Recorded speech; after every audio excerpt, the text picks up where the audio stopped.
al webinar Gestión Financiera para Pymes a cargo de don Víctor Eduardo Acosta, quien es director del segmento micro y pequeña empresa del Banco Nacional. Nuevamente agradecemos a don Víctor por su presencia y también agradecemos a los coorganizadores, patrocinadores y colaboradores de esta iniciativa, que lo que busca es fomentar la creación de nueva oferta exportable de Costa Rica de alto valor y fomentar la cultura de emprendimiento e innovación en el país.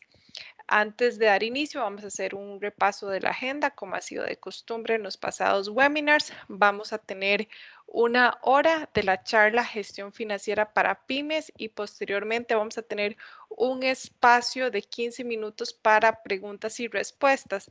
También, si al final de la sesión tienen preguntas sobre los siguientes pasos de la competencia, estamos anuentes a escucharlos y atender cualquiera de sus consultas. Como ha sido costumbre, les agradecemos a todos mantener sus micrófonos en silencio y cámaras apagadas. Pueden hacer consultas a través del chat y nosotros se la haremos saber a don Víctor durante su presentación. Antes de darle la palabra a nuestro charlista, comentarles que, bueno, don Víctor tiene un currículum bastante amplio. Voy a tratar de resumir los puntos que nos parecieron muy interesantes. Entre ellos, don Víctor es contador público de la Universidad de la República de Uruguay, es especialista en macroeconomía aplicada de la Universidad Católica de Chile. Cuenta con una maestría en economía aplicada con énfasis en evaluación socioeconómica de proyectos de la Universidad Católica de Chile. También fue funcionario del Banco de la República Oriental del Uruguay y profesor de la Universidad de Talca y de la Pontificia Universidad Católica de Chile. Además, fue asesor del ministro de Economía, Industria y Comercio de Costa Rica entre 1995 y 1997, analista económica de los mercados de la Promotora de Comercio Exterior de Costa Rica, director de estrategia del BN Desarrollo, Banco Nacional, y también director del BN Pimex, y además integrante del equipo implementador de la Ley del Sistema de Banca para el Desarrollo. Sus más recientes experiencias ha sido como director de banca de desarrollo del Banco Nacional del 2008 a 2016 y desde el 2017 hasta la actualidad funge como director del segmento micro y pequeña empresa del Banco Nacional. Entonces, agradecerle otra vez a don Víctor por acompañarnos y le damos el control de la presentación para dar inicio con esta charla. Bueno, muchas gracias. Buenas tardes a todos quienes están conectados. Vamos a hacer referencia al tema que nos ocupa hoy, que es el de la gestión financiera de pymes. Y aquí, en lo que es pymes, uno engloba micro, pequeñas, medianas empresas. En la agenda vamos a ver 3 temas principalmente. Uno relativo a las etapas de una empresa y las fuentes de financiamiento. Ya en algún webinar anterior vieron un poco este tema también, pero vamos a tomarlo como base para poder retomar el hilo relativo a la experiencia o al papel de los bancos en este rol de financiamiento con respecto a las empresas. Luego, aspectos relativos al análisis bancario y oferta de crédito. Ahí vamos a ver en qué nos fijamos los bancos o en qué se fijan los bancos. Y aquí estamos hablando de bancos, cooperativas, mutuales, que básicamente son entes supervisados por la SUGEF, básicamente. Y vamos a ver desde el punto de vista genérico qué aspectos son importantes a la hora de poner una necesidad de financiamiento para análisis de un banco, y también en nuestro caso, qué tipo de oferta de crédito en términos generales y algunos aspectos específicos se pueden establecer para micro, pequeñas y medianas empresas. Y finalmente, el tercer tema estaría relacionado con lo que es la gestión financiera de una pyme, y aquí estamos hablando independientemente de si se van a ocupar o no recursos financieros, tiene más que nada que ver con la gestión, la administración, aspectos a tomar en cuenta a la hora de administrar financieramente o gestionar financieramente en realidad cualquier tipo de empresas, pero en nuestro caso, y vamos a ver aspectos específicos y especiales, aquellos relacionados con las pymes. En el final de cada una de las etapas voy a ver si hago un breve espacio de unos 5 minutos o 10 minutos por si hay alguna duda. Y igualmente aquellas dudas que se puedan presentar a lo largo de la presentación o de la charla, las pueden hacer también al final, como se indicó al principio. Bueno, este gráfico o este esquema, que como les mencionaba, vieron ustedes uno un poco menos simplificado en algún webinar anterior, relaciona las principales etapas de una empresa y las fuentes de financiamiento. Y aquí tenemos dos aspectos importantes que son el tiempo y la rentabilidad, ¿ya? La línea roja va mostrando la evolución de la rentabilidad de una empresa a lo largo del tiempo. Como ustedes ven, antes de que inicie la línea roja, incluso hay un espacio en blanco. Ese espacio en blanco no es casualidad, está a propósito, porque ese espacio en blanco es el espacio en que nuestras empresas o nuestros negocios o nuestras iniciativas son una idea. ¿Sí? Son una idea, no hemos empezado a invertir en esa empresa, en ese negocio. Nos parece que esa idea, no surge una idea, nos parece que puede ser rentable desde el punto de vista empresarial y de negocios. Vamos dándole, digamos, forma. Entonces, ese espacio en blanco es el momento de la idea de negocio. ¿Ya? Está muy crudo el tema, empezamos a analizarlo, a estudiarlo, a ver opciones, ¿sí? Hasta que arrancamos. Y arrancamos es hacer ya alguna inversión en algún estudio de mercado, hacer alguna inversión en una persona que nos ayude, que nos apoye, en el registro en entidades públicas, ya sea para el pago de impuestos o de tributos, ¿sí? Entonces, en ese momento, que es donde inicia efectivamente la línea roja, es el momento en que inicia la empresa. Ya se pasa de idea a pasar a implementar esa empresa. Como está por debajo de la línea horizontal negra, yo al principio voy generando inversiones o gastos que no voy a ir compensando, ¿sí? En esos momentos es que tal vez no necesariamente desde el principio de la ejecución, pero sí se puede dar desde ese momento, surgen como principal opción lo que es capital semilla, ¿sí? Y en lo que es capital semilla, estamos hablando de fondos no reembolsables para que apoyen el desarrollo inicial del negocio. Ya no es el desarrollo de la idea de negocio, sino que es desarrollo inicial del negocio. Estos fondos de capital semilla generalmente no son fondos que den sumas muy altas de dinero, pero sí tienen obviamente la ventaja de ser no reembolsables.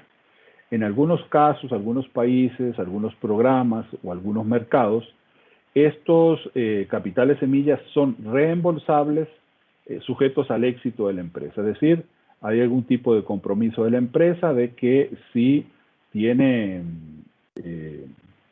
éxito como negocio, es viable, se desarrolla, factible, crece, en algún momento va a hacer una devolución, ya sea con recursos financieros o a través de participación accionaria en esta empresa. En Panamá, por ejemplo, en su momento se implementaba este esquema, le daban a la empresa su capital semilla, ahí se manejaban inclusive montos un poquito más elevados de los normales, pero se establecía una participación accionaria en la empresa ya desde el principio del proceso de ejecución.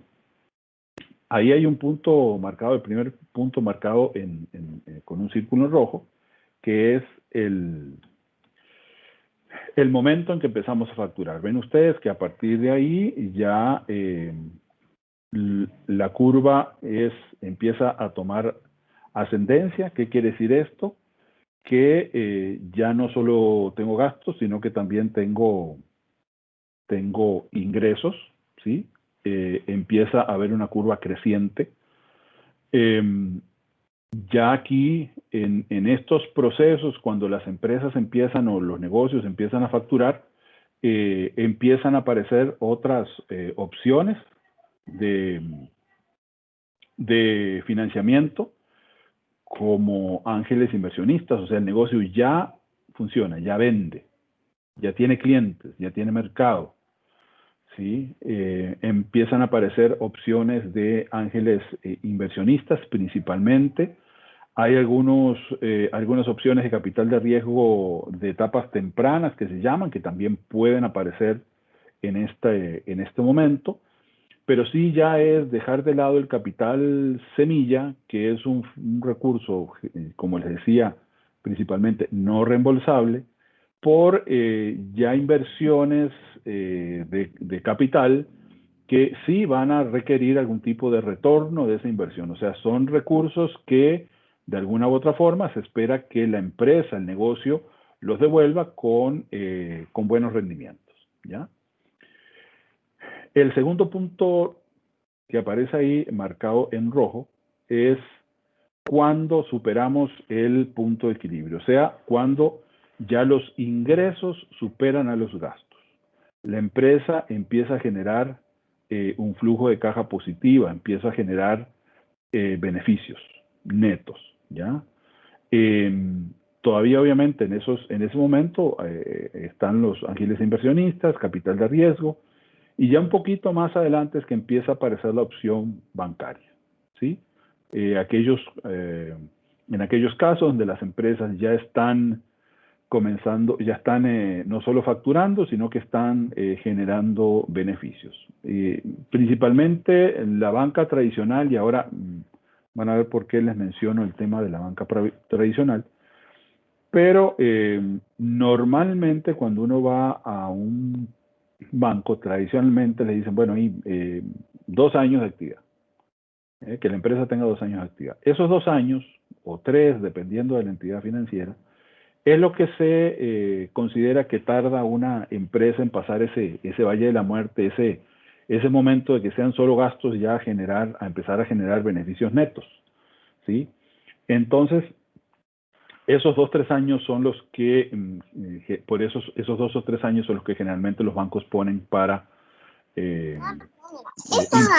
como importancia para valorar ya un financiamiento, ¿sí? Obviamente, a lo largo del desarrollo de la empresa, del crecimiento de la empresa, los bancos también tienen una oferta que va a estar presente.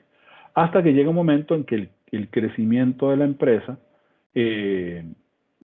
podría permitir, y aquí no está graficado, pero esa es la idea, podría permitir un salto de crecimiento importante, ¿ya? La empresa no solo está consolidada, sino que tiene un potencial de crecimiento más allá del que puede sostener el financiamiento bancario. ¿A qué me refiero? Si una empresa va a crecer 10%, 20%, 30%, perfectamente eso se puede solventar atender con crédito bancario. Pero si una empresa va a crecer un 300%, es difícil que el apalancamiento bancario pueda soportar ese crecimiento, aunque la empresa tenga el potencial para hacerlo. Ahí es que surgen nuevamente otras opciones diferentes a los bancos, que como son el mercado de valores, poco desarrollado en Costa Rica, y opciones de capital de riesgo que se enfocan, a diferencia de los que vimos anteriormente, que se enfocan en etapas tempranas de la empresa, fondos de capital de riesgo que se enfocan en ya empresas consolidadas y que tienen ese potencial de crecimiento ya importante, ¿sí? ¿Qué es importante sacar como conclusión de esas etapas? Bueno, primero, que la empresa, cuando se inicia, debe tener una previsión de recursos para los primeros 2 a 3 años. O sea, que los recursos planificados incorporen aquellos que se puedan obtener por capital semilla o la colocación de participación en inversionistas de capital de riesgo o ángeles inversionistas, pero sí esos recursos nos deberían dar oxígeno financiero para los primeros 2 a 3 años. Es importante medir el esfuerzo para alcanzar el punto de equilibrio. ¿A qué me refiero con esto? Yo tengo que saber cuánto tengo yo que vender para alcanzar mi punto de equilibrio. Y para poner, por ejemplo, para poner un ejemplo tal vez tradicional, si yo voy a poner una pizzería y voy y quiero saber cuál es mi punto de equilibrio, y tengo que ver, bueno, cuántas pizzas tengo que vender para alcanzar mi punto de equilibrio. Y eso me daría a mí una idea de qué tan factible es o no alcanzar ese punto de equilibrio. Si ese punto de equilibrio me dice que yo con 30 pizzas que venda por día ya cubro mis gastos, uno puede decir, no, 30 pizzas por día en el mercado donde yo estoy es alcanzable. Ahora, si el punto de equilibrio yo lo alcanzo con 200 pizzas diarias, yo puedo decir, no, ese punto de equilibrio no lo puedo alcanzar. Entonces ya es una medida importante para ver cuál es el esfuerzo que yo tengo que hacer como empresa, como negocio, para poder, con mis ingresos por ventas, alcanzar ese punto de equilibrio, cubrir mis gastos. El otro aspecto también importante es la disposición a compartir propiedad que tengamos. Desde un principio, en estos tiempos, en los modelos de desarrollo que tenemos nosotros, en aquellas empresas que están en procesos o en mercados o con visión de desarrollo más allá de lo tradicional, es muy factible que si aparecen ángeles inversionistas o fondos de capital de riesgo o inclusive alguna modalidad de capital semilla, tengan que estar dispuestos a compartir la propiedad de la empresa. Hace unos años, ya varios, todavía ese programa existe, inició con el apoyo del BID en la Bolsa Nacional de Valores, un programa que se llamaba MAPA. Ese programa MAPA buscaba identificar empresas que tuvieran potencial de crecimiento importante y que tuvieran y que pudieran, digamos, aceptar inversionistas. Ahí se identificaron dos aspectos importantes que frenaron un poco. Nosotros como banco participamos en la identificación de algunas empresas que tenían muy buen potencial de crecimiento y se identificaron dos elementos que frenaban el crecimiento de las empresas. Uno, eran empresas consolidadas, muy buenas, con muy buen potencial para hacer cosas nuevas y entrar en mercados nuevos, pero eran empresas de una tradición familiar muy fuerte y que no estaban dispuestas, en la mayoría de los casos, a incorporar como socio a alguien que no fuera de ese entorno familiar. Ese era uno de los aspectos importantes que se ubicaron. Y el otro era el tema de gobierno corporativo, ¿sí? En empresas también de tipo muchas veces familiar, la toma de decisiones es, es muchas veces una reunión familiar, valga la redundancia. No hay una estructuración de la junta directiva de la empresa, del fiscal de la empresa, etcétera, que en un aspecto de gobierno, que son aspectos del gobierno corporativo que respaldan a los inversionistas minoritarios para que tengan tranquilidad en cuanto a las a que las inversiones y la administración de la empresa se haga de la mejor manera, ¿ya? Entonces, es importante cuando nacemos como empresa pensar que el éxito, ojalá de todas, nos va a llevar a que las necesidades de capital, principalmente, no necesariamente financiamiento, pero sí las necesidades de capital, nos puedan llevar a tener que tener socios con los cuales no estamos naciendo, socios que no conocemos, y que van a permitir crecer con la empresa. Es decir, pensándolo así, si yo tengo el 100% de 20 y yo comparto, y yo puedo pasar de 20 a 50 y tengo que compartir el 20%, en el paso de tener el 100% de 20 a tener el 80% 50, que son 40. ¿Ya? Entonces puedo estar duplicando mi patrimonio, puedo estar duplicando, digamos, el tamaño del negocio del cual soy parte, aunque tenga que ceder un porcentaje de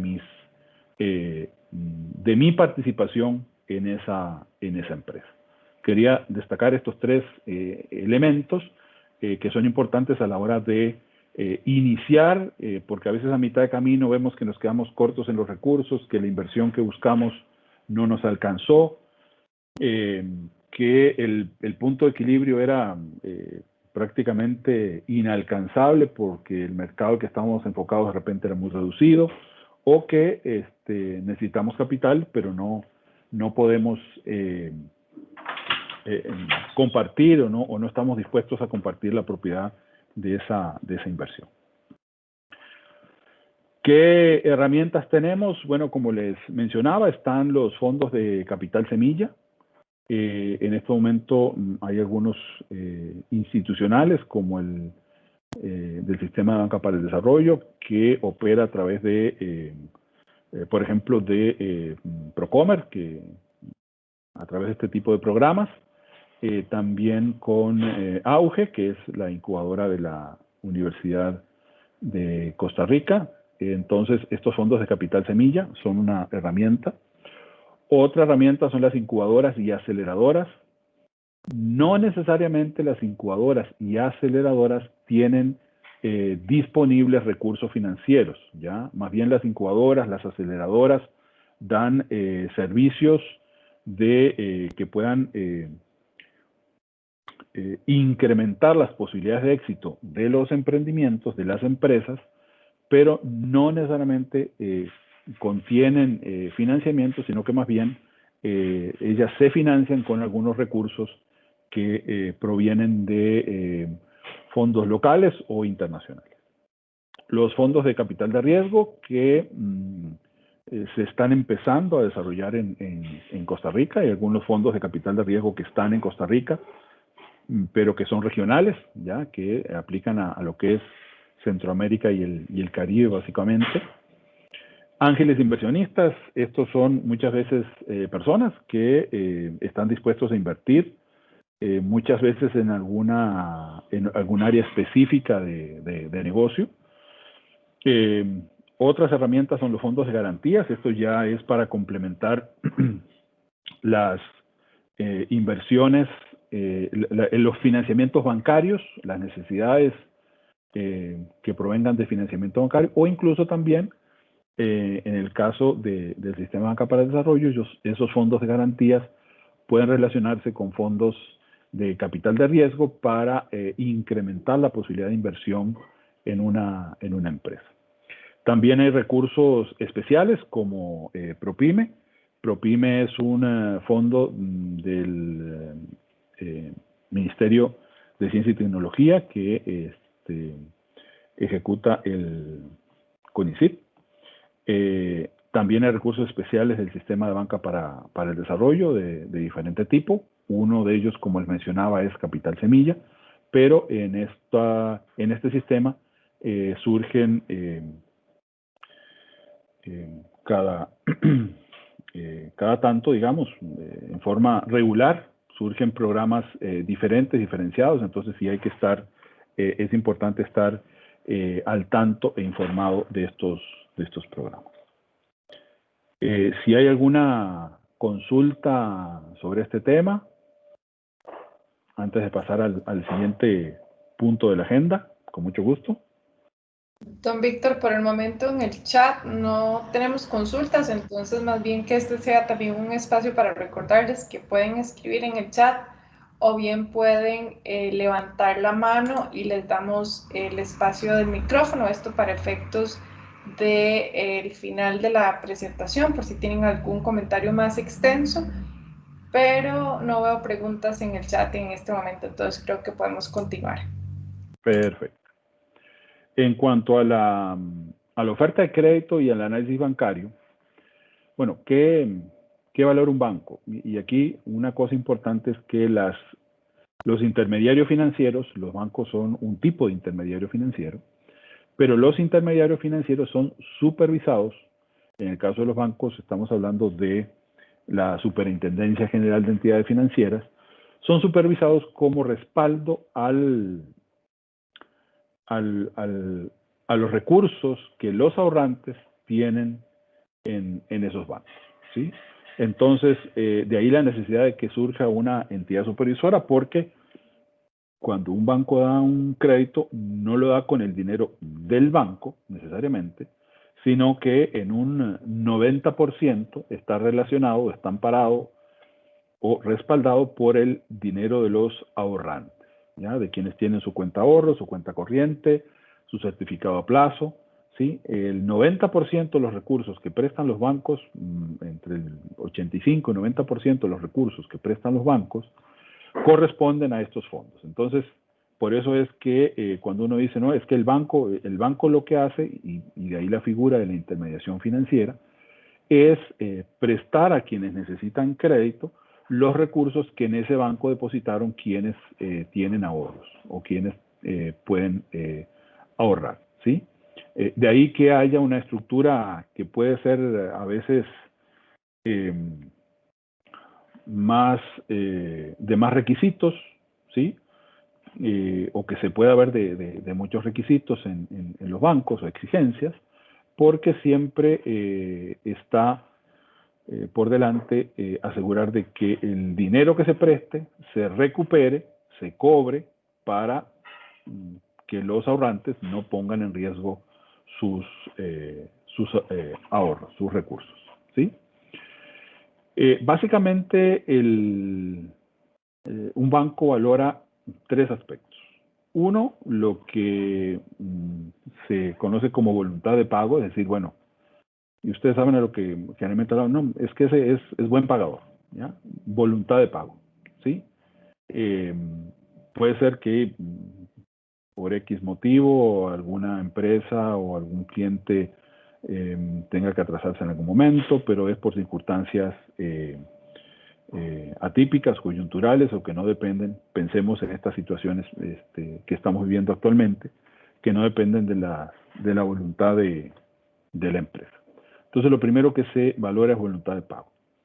Otro aspecto importante es capacidad de pago, es decir, bueno, se valora el negocio para ver si los recursos que genera el negocio, los recursos que deja libre el negocio, permiten el repago del crédito, de la deuda que se está asumiendo.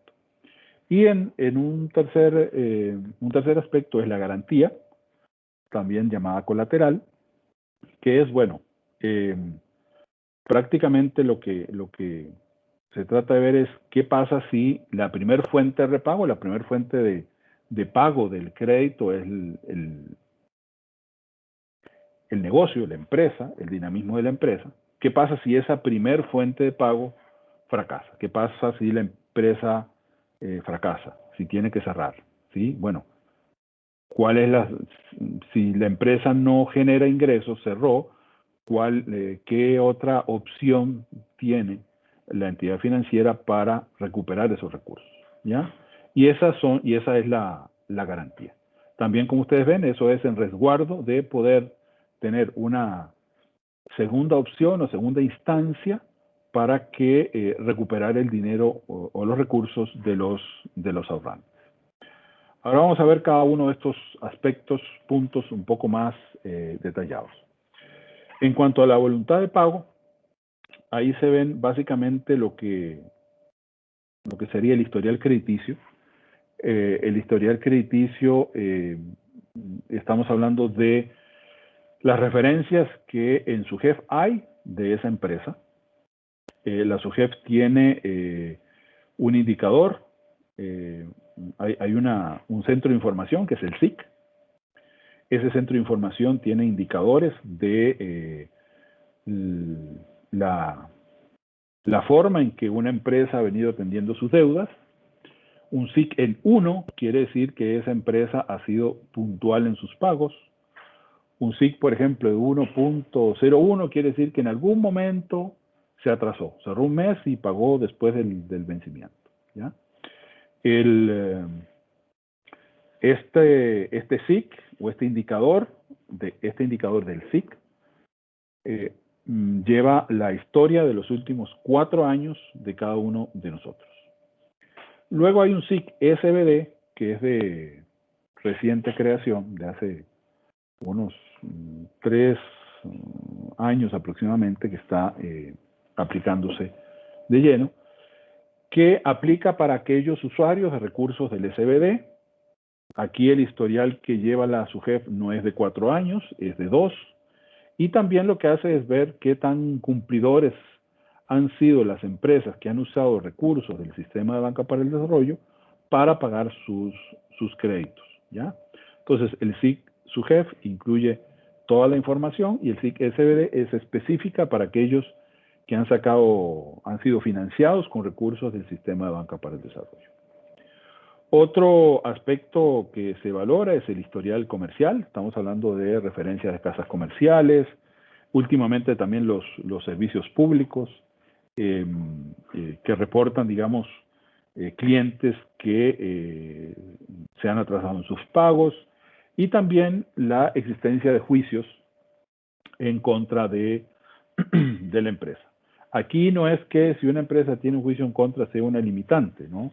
Sino que eso implica algún tipo de justificación. Igual que si hay un historial negativo de una casa comercial, también hay muchas veces lo que se llama una justificación.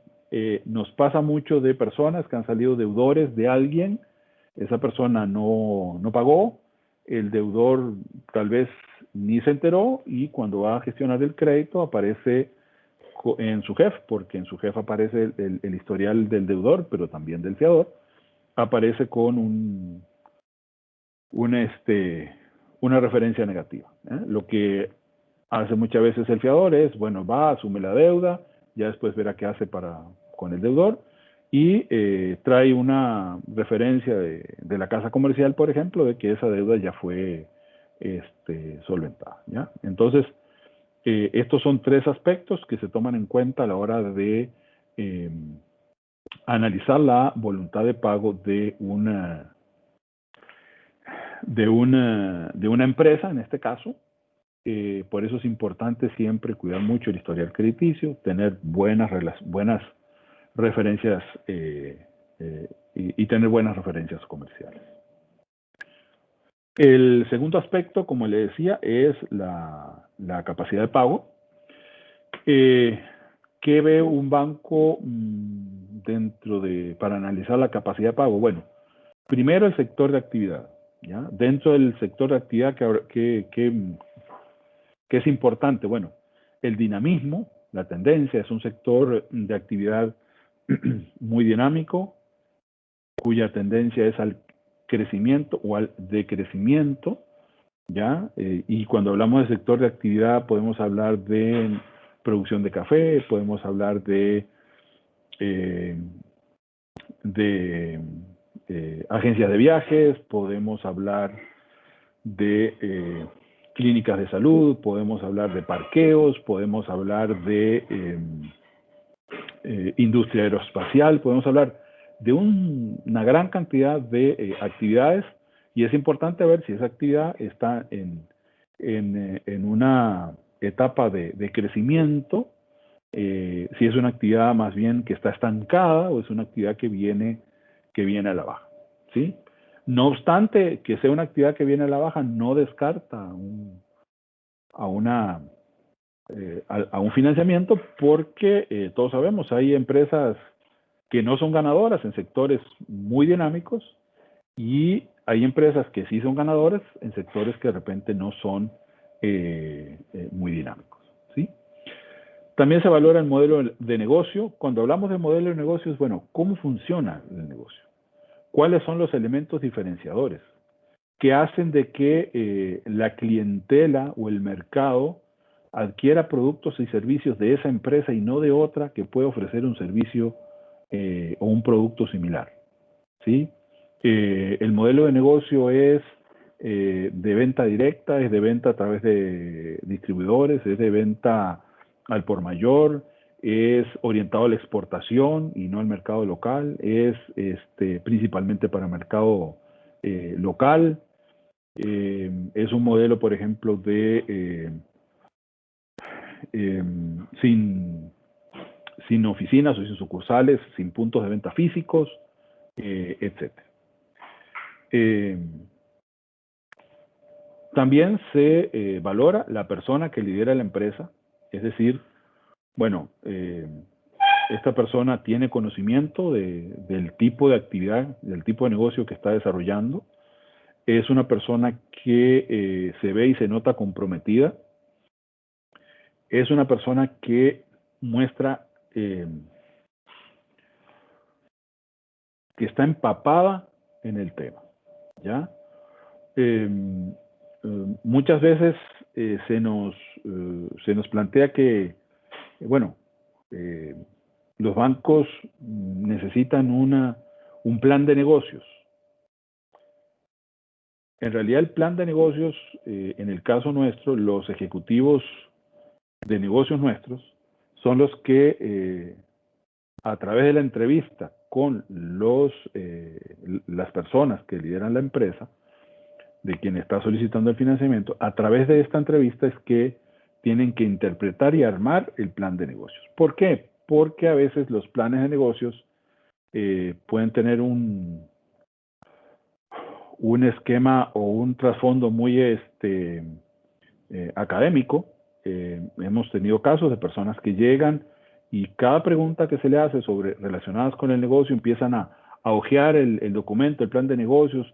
Entonces, el negocio no está metido en ellos, no está metido en esta persona. Y eso es una cosa muy importante a la hora de valorar esta persona que lidera la empresa. Y obviamente ya los ingresos y gastos, ¿sí?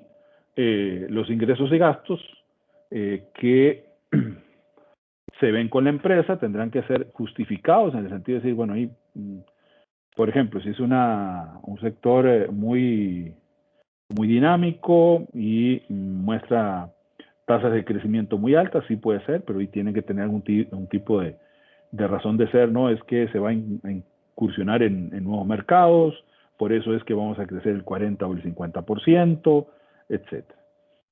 Igual el tema de la relación de gastos, ¿no? Siempre uno ve que debe haber o debe mantenerse un tipo de relación entre ingresos y gastos, definir bien cuáles son aquellos gastos fijos sobre los cuales no tenemos mayor incidencia, cuáles son aquellos gastos variables que se van a mover al ritmo de que se muevan las ventas, ¿sí?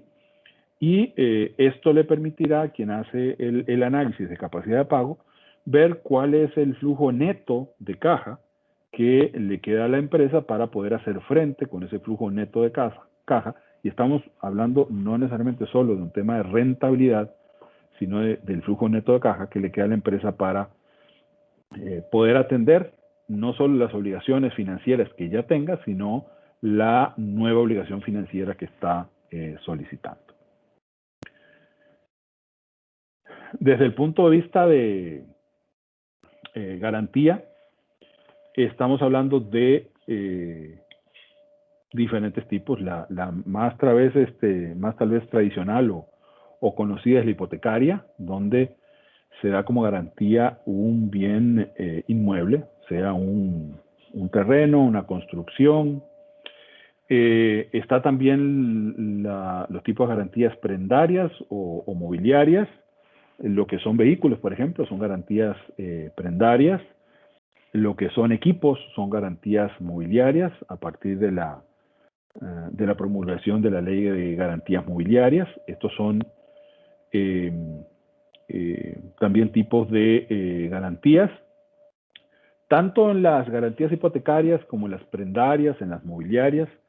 Siempre el ente financiero va a definir reglas de aceptabilidad, digamos, ¿sí? Por ejemplo, si la garantía hipotecaria que me ofrecen es un lote, ¿ya?, que está en un guindo, posiblemente la entidad financiera dice, no, ese bien no es deseable de acuerdo a mis políticas de aceptación, porque recuerden que la garantía es la segunda opción para el repago, y si la empresa cierra, vender esa propiedad va a ser muy difícil, ¿ya? Igual, digamos, con lo que es algún tipo de equipos, entonces eso dependerá de las normativas internas o de las características que se plantea internamente cada entidad financiera para aceptar este tipo de garantías. Hay fondos de garantías parciales, como el FODEMIPYME, que es un fondo que administra el Banco Popular, y el FONADE, que es un fondo del Sistema de Banca para el Desarrollo. Estos fondos pueden garantizar hasta el 75% del monto de crédito, con unas limitantes. En el caso del FODEMIPYME anda en los 110 millones de colones aproximadamente. En el caso del FONADE está en 65 millones de colones. Obviamente el otro 25% tiene que complementarse con alguna otra garantía. En este momento, por ejemplo, el FONADE aumentó del 75 al 90% la cobertura de estos de créditos para empresas que tuvieran afectación por la pandemia de COVID-19. Otro tipo de garantías son los fiadores. Ya son personas físicas que nos salen de garantía a una empresa. El pagaré generalmente estamos hablando de que la persona firma, el mismo deudor firma un documento que luego puede ser ejecutable judicialmente para el cobro de su crédito, ¿sí? Pero este pagaré es un documento también, una garantía que firma el mismo deudor, generalmente. Y obviamente las combinaciones de garantías, ¿eh? Por ejemplo, el caso de los fondos de garantías parciales, cuando yo les digo que cubren hasta el 75%, estos fondos cubren el faltante de garantía. O sea, primero la empresa tiene que decir, bueno, yo la garantía que puedo dar es esto, digamos que son equipos. Bueno, esos equipos se valoran y cubren un 30% de la garantía. Entonces, el 70% restante se le pediría al FODEMIPYME o al FONADE, ¿sí? No es que ellos dan el 75% y el otro 25% lo complementa quien solicita el crédito, sino que es al revés. Quien solicita el crédito tiene que establecer qué garantías puede ofrecer, y de ahí se saca cuánto le falta de garantía para cubrir lo necesario para el crédito, ¿sí? Y de esta forma, ese faltante solicitarlo a alguno de estos dos fondos, ¿sí? Respuestas que uno, como solicitante de crédito, en el caso de empresas, en el caso de pymes, debe tener cuando va a solicitar un crédito. Bueno, lo primero es cuánto. ¿Cuánto necesito yo? ¿Ya? cuánto necesito financiar, ¿ya? Son 120 millones de colones, son 95 millones de colones, son 35 millones de colones. Debo tener claro la cuantificación de esas necesidades de financiamiento, ¿sí? Eso es muy importante. Luego, ¿para qué? ¿Sí? ¿Para qué necesito yo esos recursos? ¿Ya? Es para inversión, es para el día a día, para mi capital de trabajo, para mi capital circulante. ¿Por qué? Y yo tengo que saber, bueno, es que necesito 20 millones para mi día a día, para mi capital circulante, y necesito 15 millones para inversión en un equipo. ¿Sí? Entonces, no solo es saber que necesito 35 millones, sino para qué necesito esos 35 millones. Bueno, necesito 20 para esto y 15 para esto otro. Porque de eso depende también el tipo de esquema de financiamiento que le pueden ofrecer y que se ajusta mejor al tipo de necesidad que se va a cubrir. Después también tengo que llevar claro el por qué. Bueno, ¿y por qué necesito esos 20 millones para capital de trabajo? ¿Ya? Es que necesito más materiales, más insumos, más materia prima porque nuevamente estoy incursionando en un nuevo mercado. ¿Sí? ¿Y por qué el equipo? Bueno, porque para justamente, además de la materia prima, yo necesito tener una máquina más para producir la demanda adicional que voy a tener por ese mercado nuevo en el que me estoy incorporando. ¿Ya? Preguntas adicionales. Bueno, y en lugar de ese equipo nuevo, ¿no puede poner un turno más en la producción?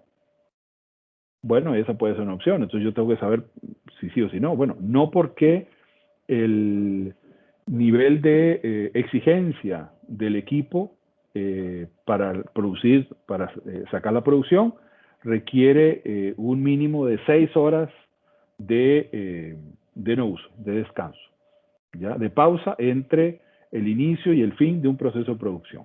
Bueno, entonces no aplica un turno adicional, entonces ahí se explica de por qué yo necesito esa máquina o ese equipo adicional. ¿Cómo? O sea, ¿cómo voy yo a recuperar esa inversión? Es decir, las ventas adicionales de ese mercado nuevo cubren lo que yo voy a necesitar de materiales, insumos, suministros, materia prima, más la máquina. Obviamente dentro de lo que es capital circulante está todo lo que es mano de obra también.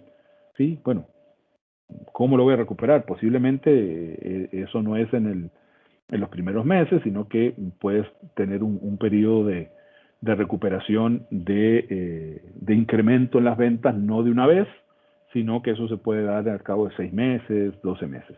Eso es importante a la hora de proyectar, como les decía yo, los ingresos y los gastos y ver si esa diferencia entre ingresos y gastos, aunque ahora no recupere todos los gastos, porque al principio no voy a vender todo el potencial que tengo para vender, pero sí que esos ingresos y gastos que tengo yo como empresa en este momento me permitan igual hacer frente al pago del crédito mientras se empieza a generar ya la cobertura total del nuevo mercado al que yo estoy accediendo. Y otro aspecto importante es, bueno, ¿cuál es el beneficio? ¿Cuál es el beneficio? Bueno, mayor participación de mercado, mayor potencial, porque ese equipo de repente que yo compré, inicialmente voy a producir solo un turno, pero puedo llevarlo a 2 turnos, no a 3, pero sí a 2, para incrementar ventas en ese nuevo mercado o inclusive en los que ya tengo sin necesidad de aumentar la inversión. Una vez que se plantea la necesidad del crédito, se hacen para que se hagan esas valoraciones por parte del banco, que me pregunta todas esas cosas.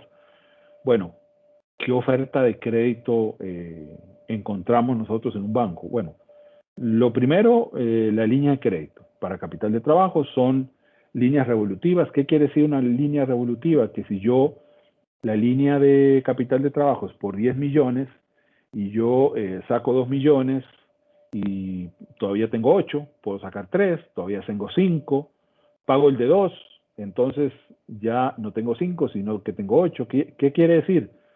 Que a medida que yo voy pagando mis créditos, voy generando también disponible con respecto a esos 10 millones de límite. Es como si fuera prácticamente una tarjeta de crédito donde yo tengo un límite y si yo a medida que yo pago, voy dejando espacio para utilizar nuevamente esos recursos. Obviamente el repago de estas líneas de capital de trabajo es en plazos cortos, generalmente estamos hablando 6, 9 meses, 12 meses tal vez, pero estamos hablando de cobertura básicamente para lo que es materiales, materia prima, planilla, básicamente son las necesidades de recursos financieros de la operativa normal. Luego están los créditos de inversión, estamos hablando de construcciones, por ejemplo, de maquinaria, de equipo. En los créditos de inversión es posible hablar de un periodo de gracia. ¿Qué es este periodo de gracia? Bueno, y durante 6 meses, por ejemplo, o 3 meses, no se paga el principal, o sea, solo se pagan los intereses. Cuando yo voy a pagar un crédito y lo pago una cuota de ese crédito, en la cuota va una parte de intereses y otra parte que va rebajando el saldo del crédito. Lo que llamamos va al principal. Durante los periodos de gracia, generalmente los bancos cobran solo el interés y no cobran el principal, ¿sí? Entonces quiere decir que la cuota en ese periodo es más baja. Y se utiliza para créditos ya de mediano y largo plazo. Estamos hablando de 5, 8, 10, 12, hasta 15 años. Sí, esto relativo a lo que son créditos de inversión. En el caso del Banco Nacional, tenemos un programa que es Ven Emprendedor Pyme. Es un programa orientado a empresas que estén por iniciar o que tengan menos de un año de operación. Y aquí estamos hablando de que es un programa muy especial. Al principio yo les decía, generalmente los bancos piden 2 años o 3 años de estar en el mercado. Este programa, Ven Emprendedor Pyme, es para empresas que estén por iniciar o que ya hayan iniciado, pero no tengan más de un año en el mercado. Este programa lleva una validación, una entrevista, digamos, inicialmente con un ejecutivo de negocios. Luego pasan por un taller de validación con el INA, con el Instituto Nacional de Aprendizaje. A partir de este taller de validación, lo que se hace es que cada uno se autocuestione, se cuestione el modelo de negocios, el plan de negocios o de desarrollo de la empresa que está visualizando. Lo que hemos encontrado que generalmente está menos aterrizado en los proyectos que hemos estado atendiendo es la parte financiera, ¿sí? Justamente, es la parte de decir, bueno, ¿cuál es el punto de equilibrio? ¿Ya? ¿Cuánto tengo que vender yo para cubrir mis gastos? ¿Cómo establezco yo el costo del producto? ¿Ya? ¿Cuál es la necesidad? Bueno, yo necesito un financiamiento por los primeros 6 meses donde yo tengo que utilizar materia prima, tengo que pagar al personal, etcétera, pero en los primeros 6 meses prácticamente no voy a generar ingresos. Entonces, recuerdan lo que yo les decía al principio de tener en cuenta lo que yo necesito de recursos antes de poder llegar a incluso ese punto de equilibrio para que no me quede sin oxígeno financiero. Entonces este programa también está a la orden de empresas que estén iniciando. Y es importante considerar el porcentaje de financiamiento. Generalmente, cuando uno va a solicitar un crédito bancario, le piden que uno aporte un 20% de la necesidad del crédito. Es decir, bueno, yo necesito 20 millones de colones, el banco me podrá prestar 16, los otros 4 tengo que aportarlos yo directamente. Por eso es importante que si yo tuve un desarrollo como empresa de que tuve acceso a un fondo de capital semilla o a ángeles inversionistas o a un fondo que invirtió, etcétera, yo tengo que tomar en cuenta de que a la hora de pasar yo a un financiamiento bancario tengo que tener esa espalda de poder aportar yo ese 20% de financiamiento que me van a pedir, sobre todo para empresas o clientes nuevos. Desde el punto de vista de lo que es la gestión financiera de una pyme, ya para ir terminando con este tema, ¿qué aspectos yo querría que ustedes tuvieran en cuenta a la hora de administrar o de gestionar los recursos de una pyme? Primero, tomar en cuenta el riesgo de descalce de plazos. ¿A qué me refiero yo con descalce de plazos? Que yo utilice los recursos de una línea de capital de trabajo que yo lo tengo que pagar a los 6 o a los 9 meses para inversiones en equipos, por ejemplo. Ya a la hora de pagar yo ese desembolso en la línea de capital de trabajo, tal vez no pueda porque lo invertí en un equipo que me va a estar dando, generando ingresos no a los 6 meses necesariamente, ni todos los ingresos que yo ocupo para poder pagar todo el crédito en 6 meses, ¿sí?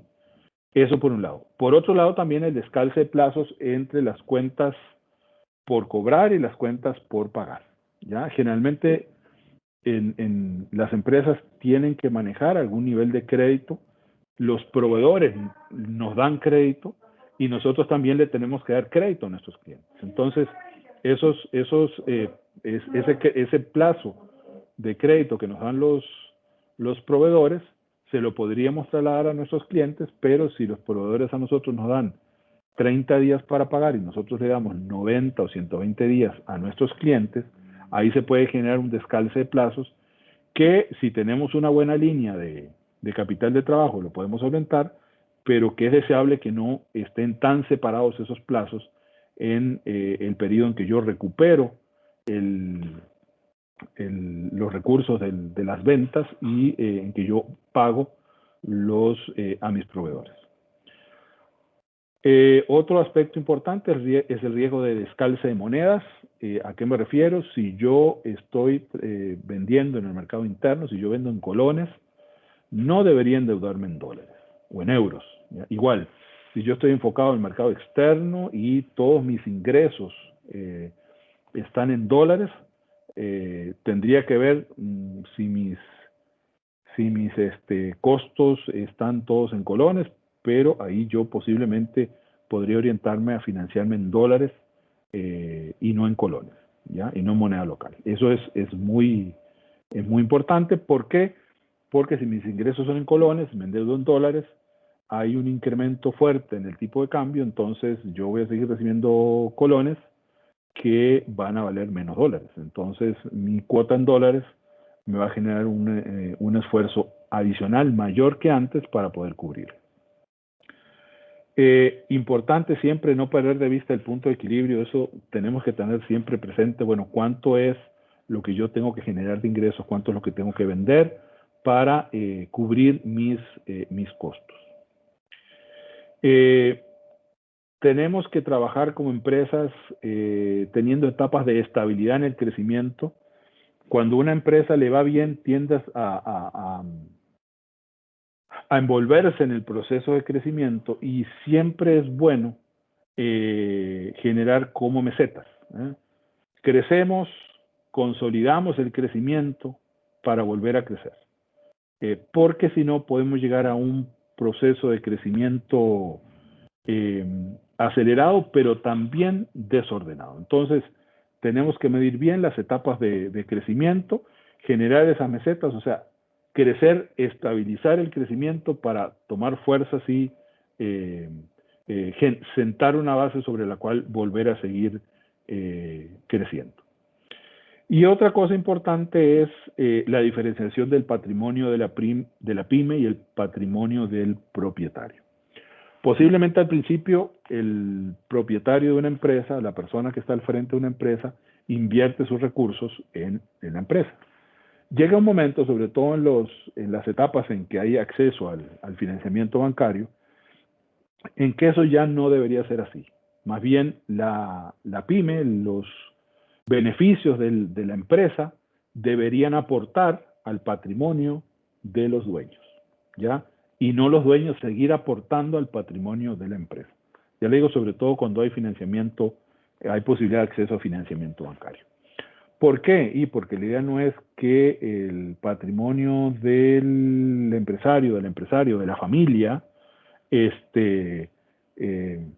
sea para que trabaje la empresa, sino que la empresa sea para generar bienestar y mejoras en el bienestar del propietario y su familia. Importante la planificación financiera, trabajar con presupuestos, y puse la S ahí remarcada porque tenemos que trabajar con diferentes escenarios de presupuesto. ¿Sí? ¿Cuál es el presupuesto en una proyección normal? Lo que sería una proyección normal de situación de la empresa, un presupuesto en situación adversa y un presupuesto en situación, digamos, positiva, ¿sí? Obviamente es muy difícil en estas planificaciones financieras pensar en situaciones como la que se está dando actualmente, ¿no? Eso ya se sale de toda previsión posible, ¿ya? Pero sí, cuando hablamos de planificación financiera tenemos que manejar esas opciones de presupuestos para diferentes alternativas. Tratar de tener una estructura de costos lo más flexible posible. ¿Por qué? Porque eso nos permite que el punto de equilibrio esté más bajo. Cuanto más importancia tienen los costos fijos en una empresa, es mucho más el esfuerzo de ventas para poder alcanzar el punto de equilibrio y sobrepasar el punto de equilibrio. Lo que le mencionaba, ajustar los plazos de las cuentas por cobrar y las cuentas por pagar, que sería importante complementarla con una línea de capital de trabajo en una entidad financiera. Manejar ahorros para diferentes aspectos, como fondo de reserva. Entonces la empresa sí tiene que generarse una disciplina de ahorro para fondos de reserva, para, por ejemplo, también reemplazo de equipo. Sabemos que cada 2 años tenemos que reemplazar equipo. Una parte la podemos pedir financiada, pero otra parte la podemos ir ahorrando a través de la gestión de la empresa. Ahorros incluso para esos pagos que se nos acumulan como empresas hacia finales de año, aguinaldos, impuestos territoriales, impuestos de renta, etcétera. Marchamos entonces también, en el caso del Banco Nacional, está la opción de ahorro programado, de forma que automáticamente, en forma semanal, quincenal o mensual, se trasladen recursos de una cuenta de la empresa hacia este ahorro, que genera obviamente también dividendos o intereses, y me permite a mí llegar a ese momento del tiempo en el que yo establecí con recursos que podía yo estar necesitando. Importante también analizar el flujo de caja y la contabilidad. Muchas empresas tienen un contador o algún tipo de servicio contable al cual le llevan cada tanto las facturas para que le haga la liquidación de impuestos. Es importante entender, saber qué dice la contabilidad, cómo van nuestras ventas, cómo van nuestras utilidades, cómo van nuestros gastos. Entonces la contabilidad tiene que ser una herramienta importante para la gestión, el análisis de la gestión y la mejora en la gestión financiera y del negocio en general de las empresas. Eso era lo que quería compartirles. Creo que me ha ajustado bastante bien al tiempo y quedo a disposición de las consultas que ustedes tengan para hacer. Muchas gracias a todos. Muchas gracias, don Víctor. Tenemos 2 consultas en el chat. Una de José Antonio Madrid dice, buenos días, los datos sobre dinamismo, tendencias, tamaño de la industria, ¿dónde se pueden obtener? Bueno, eso es parte de lo que yo les mencionaba de conocimiento, de que se evaluara el conocimiento de la persona que llega a pedir el financiamiento del crédito. Y esto es tanto en un banco como si yo quiero atraer inversionistas. Si yo quiero atraer un inversor, lo primero que yo tengo que hacer es, el inversor tiene que tener claro que yo sé de qué estoy hablando. Y aquí las fuentes de información dependerán mucho del tipo de actividad de que estemos hablando. Puede ser Cámara de la Construcción, puede ser, bueno, ahora en la red hay mucha información disponible, puede ser algún tipo de estudio, de trabajo que se haya hecho incluso en alguna universidad, en algún sector relacionado. Por ejemplo, si se trata de una industria del sector plástico, puede ser de que esta industria, que hace plast, por ejemplo, tenga información. Puede haber información, por ejemplo, de entidades técnicas internacionales como GIZ. Puede haber información o bases de información en otros organismos como el CITA, por ejemplo, si estamos hablando de alimentos. Entonces, todo en cuanto a las bases de información dependerá del tipo de actividad. En cuanto al dinamismo, el Banco Central saca reportes de diferentes actividades económicas, muy globales, no necesariamente en general como muy específicas, pero sí tienen información al respecto. También para algunas relacionadas con el sector agropecuario, el Ministerio de Agricultura y Ganadería, la CEPSA, la Secretaría de Estudios, que es como la unidad técnica del Ministerio de Agricultura y Ganadería, también tiene tiene análisis de estudios de algunos productos. También en el caso de COMEX puede tener información CINDE relativa a algunas actividades. Entonces, justamente ahí está parte del conocimiento, ¿ya? Quien está en esa empresa, que está en ese negocio, que está en esa actividad, tiene que saber perfectamente dónde están las puertas que se pueden abrir para obtener esa información. Y es muy importante a la hora del contacto con un ejecutivo de negocio bancario o con un potencial inversionista, tener muy claros, de fuentes confiables, hacia dónde va, cómo viene la actividad y hacia dónde va. ¿Sí? Es que es una actividad que viene creciendo en los últimos 10 años al 5% anual. Eso es como una foto. Es una actividad que en los últimos años viene creciendo al 5% anual. Perfecto, es una referencia. Y que se espera que en los próximos años crezca entre 7 y 8%, porque en los últimos 3 años la tendencia ha sido de que cada año crece, el crecimiento ha sido superior al anterior. ¿Ya? ¿Y por qué? Bueno, porque hay una mayor tendencia al teletrabajo. Entonces lo que nosotros estamos ofreciendo, lo que la empresa está ofreciendo, tiene mucha relación con el teletrabajo, y eso hace que la tendencia se vaya el crecimiento, digamos, la tendencia de crecimiento sea más dinámica hacia el futuro.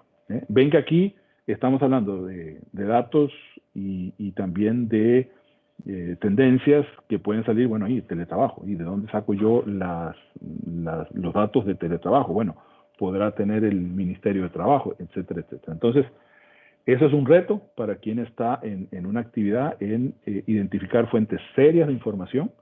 Y obviamente cuando uno hace referencia a datos, tener claro cuál es la fuente para que el inversionista o el banco pueda corroborarlos.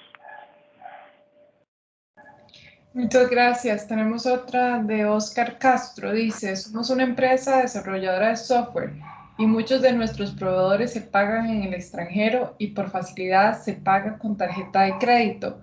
En múltiples ocasiones hemos ido a pedir tarjeta de crédito en nombre de la empresa y nos exigen garantías hipotecarias. ¿Existe algún mecanismo donde los contratos u otro elemento pueda soportar la solicitud? Em, sí, sí, sí y no. ¿A qué me refiero con el sí y no? El tema de los contratos es un tema que podría ser una fuente de garantía, eh, siempre y cuando se trate de una actividad en la cual el contrato, primero, pueda ser cedido. Entonces, por ejemplo, estamos hablando de una empresa de software, yo me imagino que la contratación que se da o el contrato se hace porque esa empresa de software es muy buena en lo que está haciendo y por algo se contrató a esa empresa y no a otra, ¿ya? Entonces, si yo como entidad que doy financiamiento, digamos, no me pagan, puede ser porque la empresa quebró, porque simplemente pasa, no quieren pagar. Bueno, resulta que no me pagan. Entonces yo tengo que ir a ejecutar la garantía es el contrato. Bueno, y el contrato tiene que ser factible de ser cedido. Tiene que ser factible de que yo como banco desarrolle el software, lo que no suena muy lógico. Entonces yo como banco tengo que salir a buscar otra empresa de software que ejecute ese contrato siempre y cuando quien hizo el contrato, quien contrató, acepte que otra empresa diferente a la que ellos habían contratado termine el trabajo, ¿sí? Es más, puede ser de que, como le decía, puede ser que la empresa siga, digamos, atendiendo el contrato, solamente que ellos cobran, pero no le hacen los pagos a quien dio el financiamiento. Entonces, en ese caso, la empresa que contrató dice, y yo no, y la empresa me sigue dando a mí el servicio, yo no tengo por qué sustituirla. Entonces, el tema de los contratos es un tema que para algún tipo de bienes podría servir. Si usted me dice, no, el contrato es proveer cajas de leche es proveer 10.000 cajas de leche semidescremadas. Ah, bueno, y yo las 10.000 cajas de leche semidescremadas, yo tengo, digamos que tengo 3 opciones para conseguir esa leche. Y es leche semidescremada, o sea, la diferencia entre una marca u otra marca de leche semidescremada será que la caja sea un poquito más blanca, un poquito más celeste, o no sé.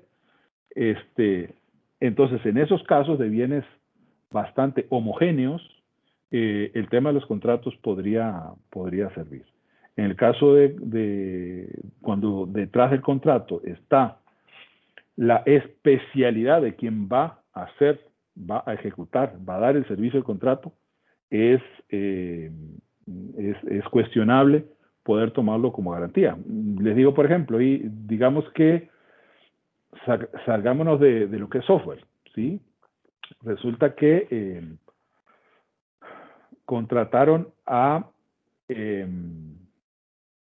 contrataron al Real Madrid, ¿ya? Para hacer un partido en Costa Rica. Entonces, resulta que alguien no lo necesita, pero digamos, alguien financió al Real Madrid para que llegara a Costa Rica. De repente el Real Madrid dice, no, en Costa Rica en este momento, en Europa no dejan llegar, entonces no vamos a cumplir el contrato. ¿Qué hace ese banco si no llega al Real Madrid? Dice, bueno, entonces que vaya X equipo. No, y no, porque el que se contrató fue al Real Madrid. Entonces, el tema de los contratos tiene sus aspectos importantes a considerar y sobre todo en el caso, si mencionaba que es una empresa de software, una entidad financiera puede tener ese reparo. En cuanto al tema de las garantías hipotecarias, bueno, yo le menciono que en el caso de nosotros como banco, y esos hay opciones de clientes que tienen buen historial crediticio en el banco que el financiamiento hasta ciertos montos se lo podemos brindar con pagaré. Como decía ahí, tienen cierta trayectoria, cierto historial en en el banco, y ese financiamiento en lo que es micro y pequeña empresa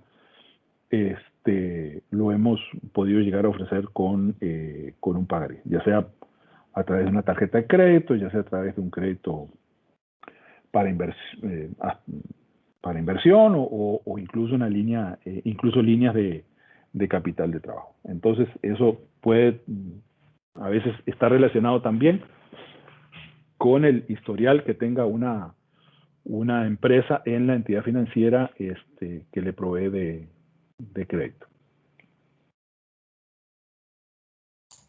Muchas gracias. Tenemos más preguntas. Vamos a ver, Oscar Castro. No, perdón, de Edgar Mora. Dice, las empresas de TI están teniendo mucha demanda, pero sin capital. ¿Qué han pensado para apoyar a este tipo de empresas?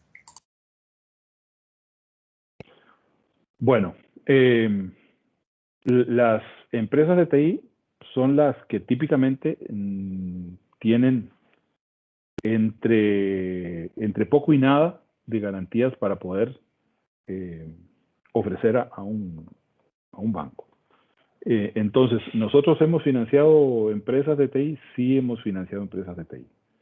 ¿Qué opciones hemos podido manejar? Y por eso yo les decía un poco el tema incluso del ahorro. Hemos trabajado con avales del Sistema de Banca para el Desarrollo. Como les decía, son avales parciales, no cubren el 100%, pero en la medida, y por eso es importante desde un principio, cuando nace una empresa, manejar la cultura del ahorro. Si yo puedo tener, digamos, esa reserva, y esa reserva me sirve a mí para cubrir ese 25% de garantía, que yo no tengo porque los equipos se consumen, o sea, no se toman como garantía, no tengo bienes inmuebles, ¿ya? Entonces, esa reserva me podría servir para decir, bueno, y yo lo que tengo es esta reserva, ¿ya? Y complementar eso con ese hasta 75%, como les mencionaba yo, de recursos del Sistema de Banca para el Desarrollo. También, y dentro de lo que les mencionaba al principio, los bancos no necesariamente podemos atender exactamente todas las necesidades que puedan tener las empresas. Entonces, por ejemplo, en empresas de TI, se puede dar una combinación entre aporte entre un inversionista y el financiamiento bancario, ¿ya? ¿Cómo se puede dar esa relación o ese mix o esa combinación? Y el inversionista dice, bueno, y yo la inversión que pongo es tanto, y esa inversión justamente sirve para apalancar o para cubrir el 25% o 30% que no cubra el fondo de garantías, ¿ya? Con la ventaja de que ese 30% no va a tener exigencias como el crédito, digamos, a los pocos meses, pero sí me va a requerir un retorno o una ganancia más alta generalmente que la tasa de interés del crédito. Por eso son dos aspectos que se pueden complementar. Entonces yo ocupo una inversión de 100 millones de colones, posiblemente no consigo un inversionista de 100 millones, pero pueda conseguir un inversionista de 25 y complementar esos otros 75 con un financiamiento bancario. Una cosa que a veces es que se pueden encontrar las empresas de TI a la hora de que un analista financiero de un banco las analice, es que la información financiera es que generalmente lo que uno podría considerar en otro tipo de empresas inversión, las empresas de TI lo pasan por gasto.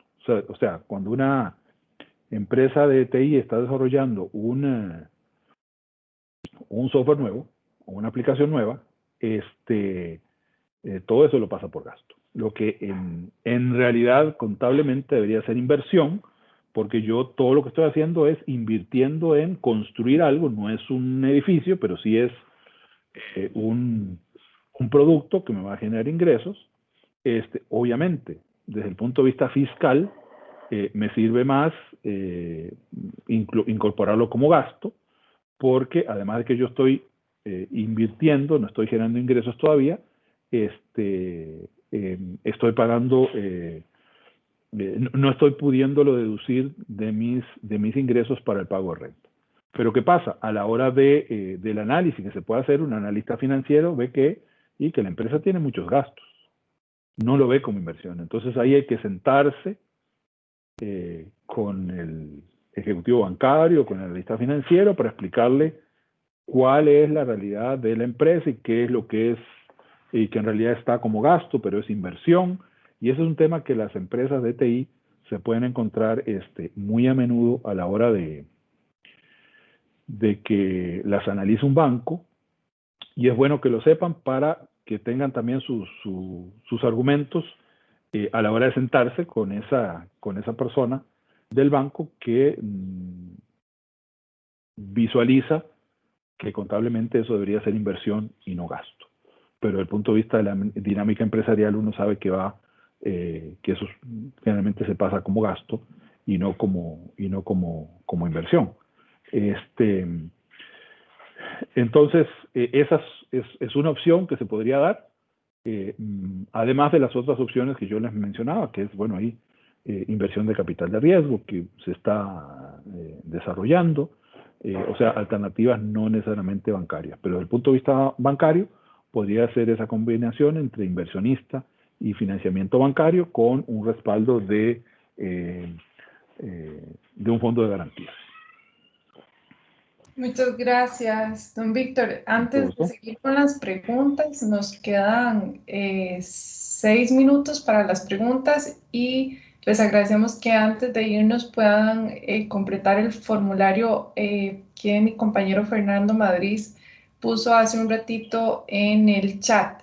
Entonces, para que nos hagan el favor de completar la encuesta y así poder seguir mejorando en estos procesos. Las otras preguntas, dice Luis Villegas, mi consulta es, ¿los recursos que disponen las entidades financieras del SBD se tienen disponibles todo el año o son por X monto? Bueno, las entidades financieras generalmente tienen disponibles un monto X de recursos. Algunas de ellas los colocan más rápido que otras.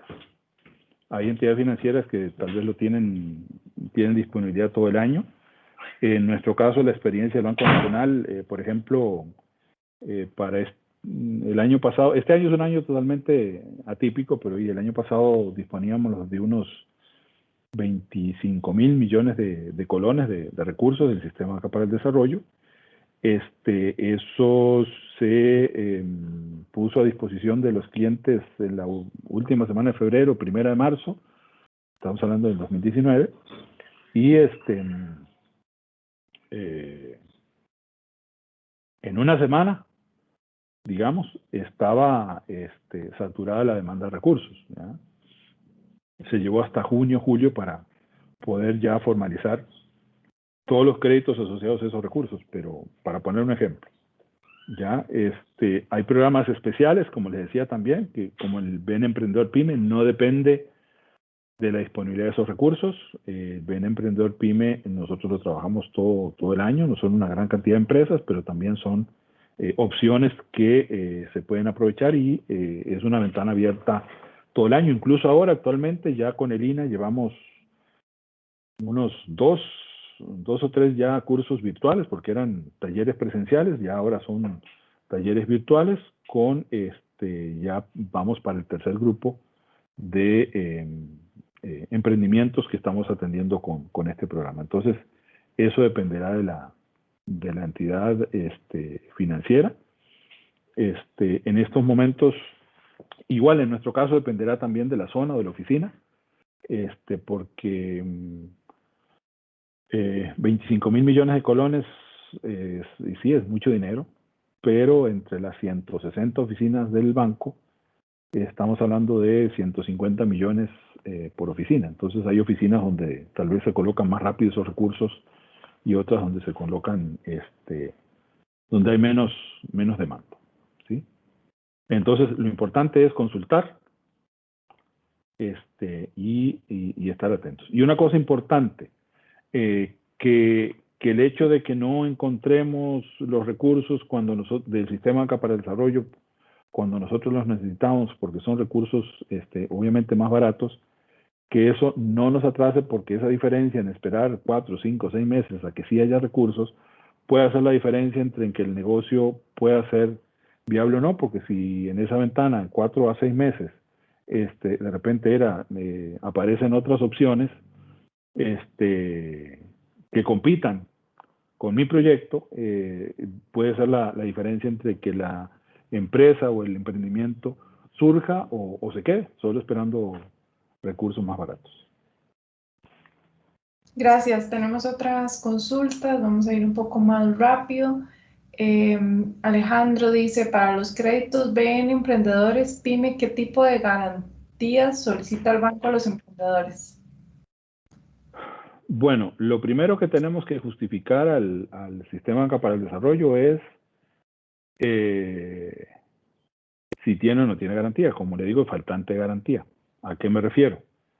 Si yo, Víctor Acosta, tengo un lote, yo no puedo mandarle al Sistema Banca para el Desarrollo, necesito la garantía de Víctor Acosta. El Sistema Banca para el Desarrollo me dice a mí primero, bueno, y que ponga ese lote y lo que le falte, si es menos del 75%, lo pongo yo. Entonces, lo primero que tenemos que hacer es ver qué opciones de garantía, y aquí es al revés, qué opciones de garantías puede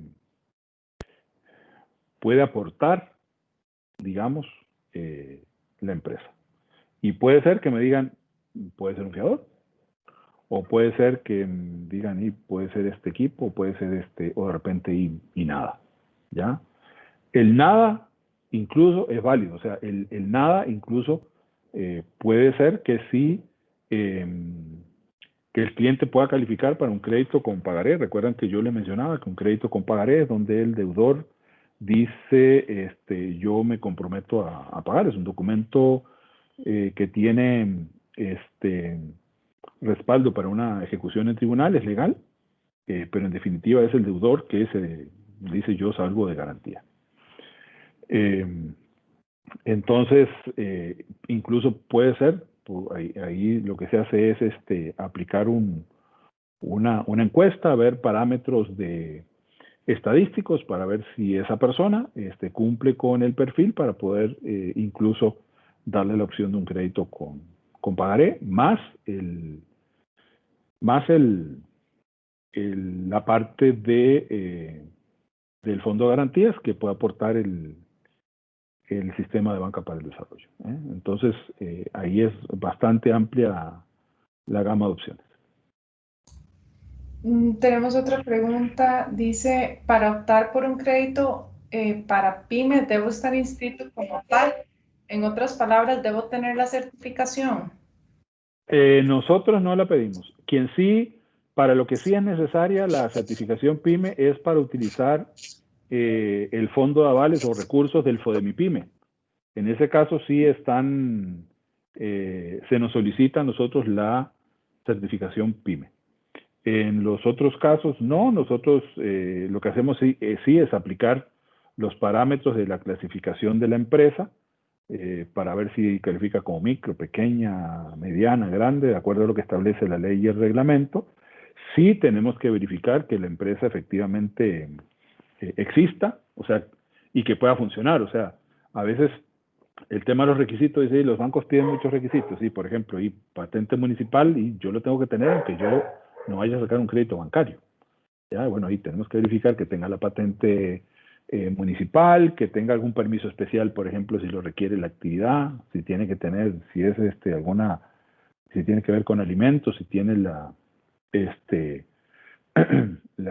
el curso, la certificación de manipulación de alimentos, el personal, si es en el caso de ganadería, si la finca tiene el CVO, y hacía cosas, si dada la inversión se requiere, por ejemplo, un estudio del CETENA, lo que sea. Entonces, sí verificamos obviamente que la empresa exista, que esté en regla, que desarrolle una actividad lícita, pero en nuestro caso debería estar inscrita si necesita o quiere tener acceso a recursos del FODIMIPYME, en nuestro caso del Fondo de Garantía. Listo, muchísimas gracias. Por ahí, don Víctor, también nos preguntan si podemos facilitar su información. Entonces, si usted lo desea, escribir aquí en el chat su correo para que los demás personas en caso de consultas puedan hacerlas. Entonces, muchas gracias a todos por su participación. Nuevamente a don Víctor por esta charla que estoy segura fue de gran provecho.